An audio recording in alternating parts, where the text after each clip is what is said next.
bientôt 20h, hein, 19h52. On est en direct avec vous pour ce live coaching. Je vous rappelle que vous pouvez nous envoyer toutes vos questions, qu'Hélène est là pour y répondre. Et évidemment, le premier rendez-vous, ben, c'est une des grosses appréhensions. Comment on fait déjà pour le susciter? Comment on s'y prépare? Est-ce qu'il y a un gros enjeu? Quels sont les risques? Beaucoup de questions de la part des hommes d'ailleurs. Oui. Une fois qu'on a eu un échange, qu'on se sent en confiance, comment est-ce qu'on fait pour passer ce cap de la vraie rencontre? Et on vous a posé cette question. Est-ce que vous appréhendez le premier rendez-vous ou est-ce que vous l'avez appréhendé quand vous avez eu à passer à la rencontre en vrai, entre guillemets? Donc comment on fait? Est-ce que on a raison d'avoir peur ou est-ce que finalement, ce qu'on a un petit peu évoqué déjà, ça fait partie de l'ordre des choses?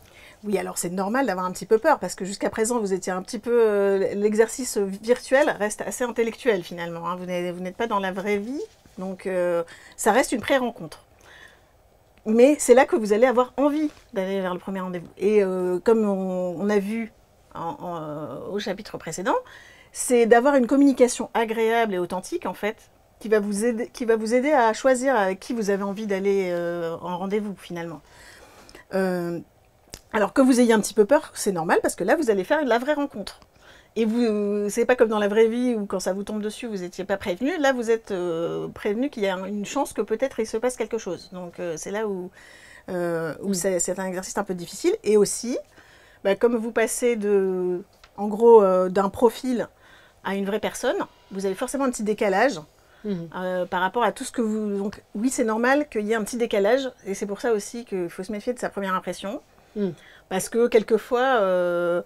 c'est pas forcément le coup de foudre à chaque fois. C'est pas forcément... Ça peut arriver, mais c'est pas forcément le mode normal. Et il y a plein de façons de tomber amoureux, il n'y en a pas qu'une. Ouais. Et c'est vrai que de toute façon, votre cerveau a besoin d'un petit ajustement quand vous allez rencontrer la vraie personne, parce que par rapport à ce que vous avez imaginé tout seul ou toute seule devant une photo, là vous allez y voir une personne qui a une voix, qui a une posture, qui a un regard, qui a un sourire, qui a une façon de marcher, une façon de parler, etc. etc. Donc vous allez tout d'un coup avoir toutes les pièces du puzzle devant vous. Donc votre cerveau, il faut qu'il intègre toutes les nouvelles informations et ça peut créer une petite gêne. Bon, bah, à la limite... moi, je trouve que ce qui est pas mal, c'est déjà, de toute façon, vous y allez, mettez pas trop d'enjeux. Je vous rappelle que là, vous en êtes à, ok, on est passé du virtuel au réel.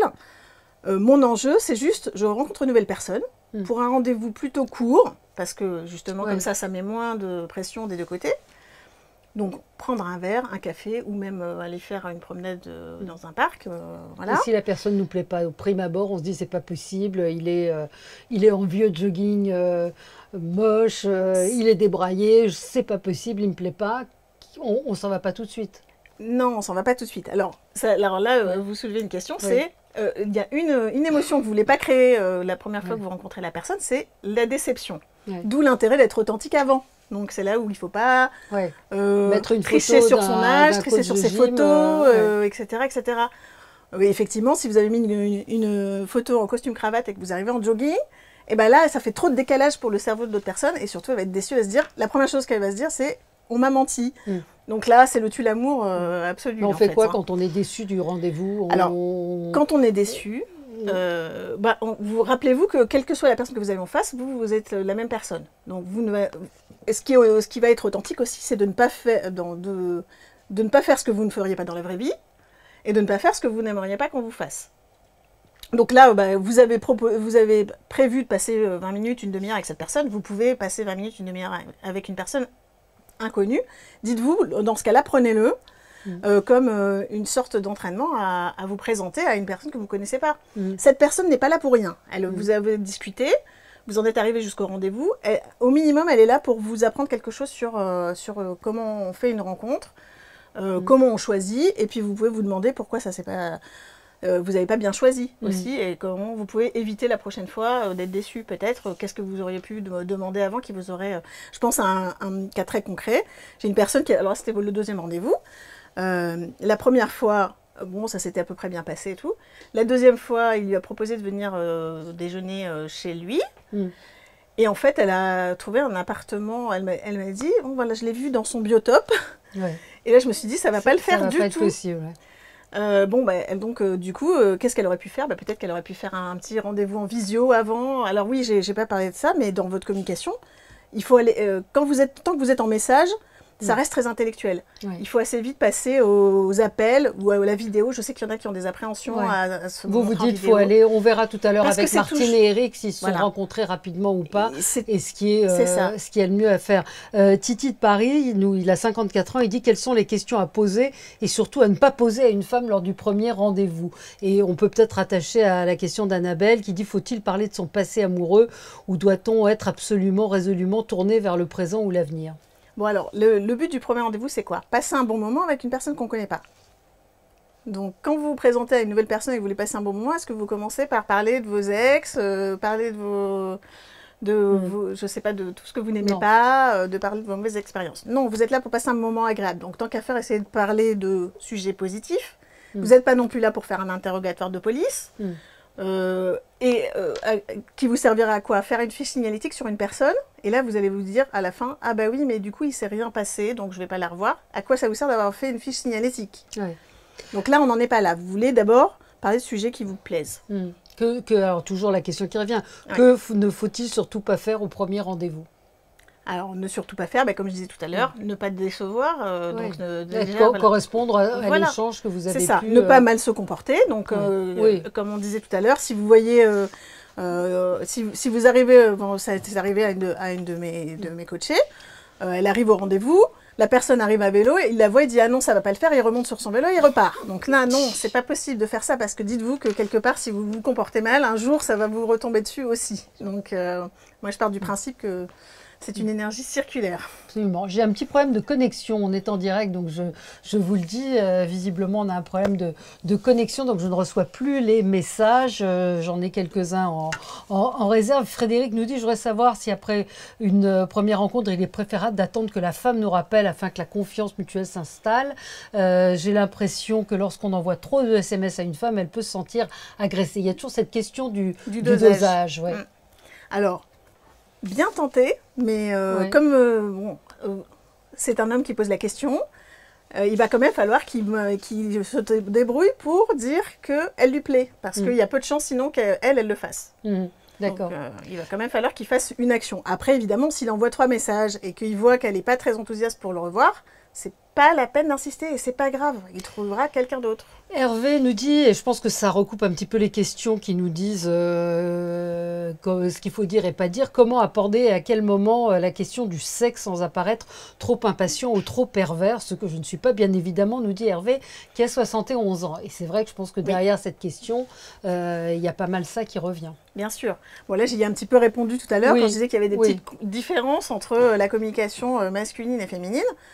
Effectivement, bien sûr qu'à un moment donné, il va bien falloir que le sujet soit abordé. Maintenant, vous avez des petites étapes intermédiaires pour voir si la personne a envie d'un rapprochement physique. Et là, on n'est pas obligé de commencer tout de suite. Oui, c'est peut-être pas au premier. Pensez à votre jeu du flirt. On peut tourner un petit peu autour du pot quand même. Donc, c'est là où vous vous promenez avec la personne. Vous pouvez lui poser la main sur le bras. Déjà, vous verrez si elle recule ou si elle laisse son bras. Ensuite, vous allez avoir l'étape de s'embrasser, par exemple, et là, vous n'êtes pas obligé non plus de dire tout de suite les choses, vous pouvez aussi suggérer. Comment faire le premier pas, demande Catherine, elle a 56 ans, quand un homme est vraiment timide et ne se décide pas à vous prendre la main ou à vous embrasser quand on sait qu'on lui plaît. Comment on fait là, c'est toujours la question du premier pas, de est-ce qu'on peut, jusqu'où ne pas aller trop loin, comment on fait pour ne pas brusquer. Bon, là, pour Valérie, je ne sais pas ce que vous en pensez, mais la réponse est simple. Elle peut lui prendre la main, elle peut même l'embrasser. Il y a quand même un grand avantage à la communication virtuelle, c'est qu'il a pu le dire qu'elle lui plaisait en message. Après, s'il n'ose pas faire le dernier pas, il est timide, ça fait partie de son charme. Donc, elle a le droit de prendre l'initiative, ou au moins de lui donner la permission de le faire. D'accord. Question, donc après le premier rendez-vous, le deuxième rendez-vous, il vient assez vite, comment on... Alors, après le premier... Donc, comme je vous disais, le premier rendez-vous, essayez de ne pas vous partir en vous disant « il faut que je décide en 5 minutes s'il faut que je revoie la personne ou pas ». Vous êtes d'abord là pour passer un bon moment, une demi-heure avec quelqu'un, ou 1 heure avec quelqu'un de nouveau. Et focalisez-vous plutôt sur « je vais passer un bon moment ».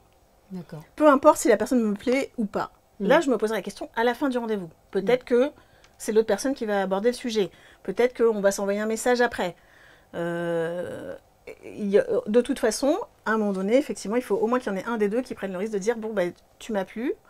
Et d'attendre la réponse. Vous n'êtes pas obligé, quand vous dites ça, vous n'êtes pas obligé de mettre votre ego sur la table. Vous pouvez dire « J'ai passé un excellent moment avec toi. J'espère qu'on pourra se revoir ». Vous n'êtes pas en train de dire quand est-ce qu'on se revoit. C'est toujours pareil. C'est une petite question de dosage. Vous faites un petit pas, vous regardez si l'autre personne vous rejoint. Et là, vous pouvez refaire un petit pas. On va conclure maintenant avant de recevoir notre couple qui s'est rencontré sur Disons Demain, Martine et Eric. Je pense qu'ils vont pouvoir répondre un petit peu à tout, enfin synthétiser un petit peu tout ce qu'on vient de se dire sur la manière dont ils se sont rencontrés, le premier rendez-vous, tout ça. Ça va être très concret. Peut-être en conclusion, Hélène, dire qu'il faut jouer, ne pas prendre les choses trop au sérieux. Oui, je vous laisse faire la conclusion. Exactement. Donc, comme vous voyez, c'est très important de se mettre dans le bon état d'esprit. Donc, pensez-y, allez sur le site quand vous êtes de bonne humeur. Avant un rendez-vous, ambiancez-vous aussi. Vous pouvez c'est un smart, vous préparer sans en faire trop. Prenez du plaisir, en fait, parce que même dans la recherche, en fait, vous préparez le plaisir que vous aurez à faire la rencontre. Donc, ça, c'est important. Et ne vous mettez pas trop d'enjeux à chaque étape. Rappelez-vous que l'amour, ça prend du temps. Donc ça ne prend pas forcément des mois, mais ça prend quelques petites étapes. Et petit à petit, vous n'êtes pas tout seul. Donc à chaque fois, il faut rester en phase avec l'autre personne. Donc c'est toujours important de faire un petit pas et d'être à l'écoute de la réponse. D'accord, très bien. Alors on va demander à Eric et Martine de venir nous retrouver.